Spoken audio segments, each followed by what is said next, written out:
මේ තියෙන්නේ 2024 වර්ෂයේ අපේ පුස්තකාලයට එකතු වෙච්ච පොත් වලින් මම ආසම කරන පොත.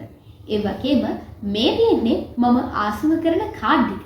මේ කාඩ් එකට සල්ලි එකතු වෙන්නේ අපි පොතක් ගන්නකොට ඒ පොතේ මුදලට ප්‍රතිශතයක් විදියට.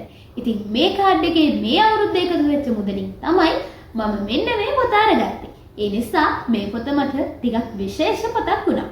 හැබැයි පොත කියවලා ඉවරුණාට පස්සේ මේ පොත මට ගොඩාක් විශේෂ පොතක් වුණා. මොකද කියලා කියනකොට නම් ඇය කළු ජාතික කාන්තාවක්.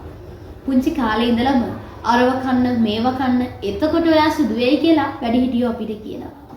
කළු කියන්නේ හරි අප්‍රිය පාටක් කියලා අපේ හිතවලට කියලා තියෙනවා. ඉතින් ඒකත් එක්ක අපි හිතනවා මේ කළු කියලා කියන්නේ හරි අප්‍රිය පාටක් කියලා. හැබැයි මිෂෙල් ඔබාමා ඔප්පු කරලා පෙන්නවා ඇගේ ජීවිත කතාවෙන් සිරුරේ පාටවත් සිරුරේ හැඩයවත් කිසිම වෙලාවක ඔයාගේ ඉලක්කයට යන්න අත්‍යවශ්‍ය දෙයක් නෙවෙයි කියලා. මිෂෙල් ඔබාමා කියලා කියන්නේ ඇමරිකානු කළු රජන විදියට විරුදාව ලියලා නීතිඥවරියක්. ඇය ආදරණීය දියණියක්. මම ශක්තිය සහ ධෛර්යය දුන් ආදරණීය බිරිඳක්. ඉතින් මිෂෙල් ඔබාමා පොත අරගෙන ඔයාලා කියවලා බලන්න කියලා මම ආදරයෙන් මතක් කරනවා.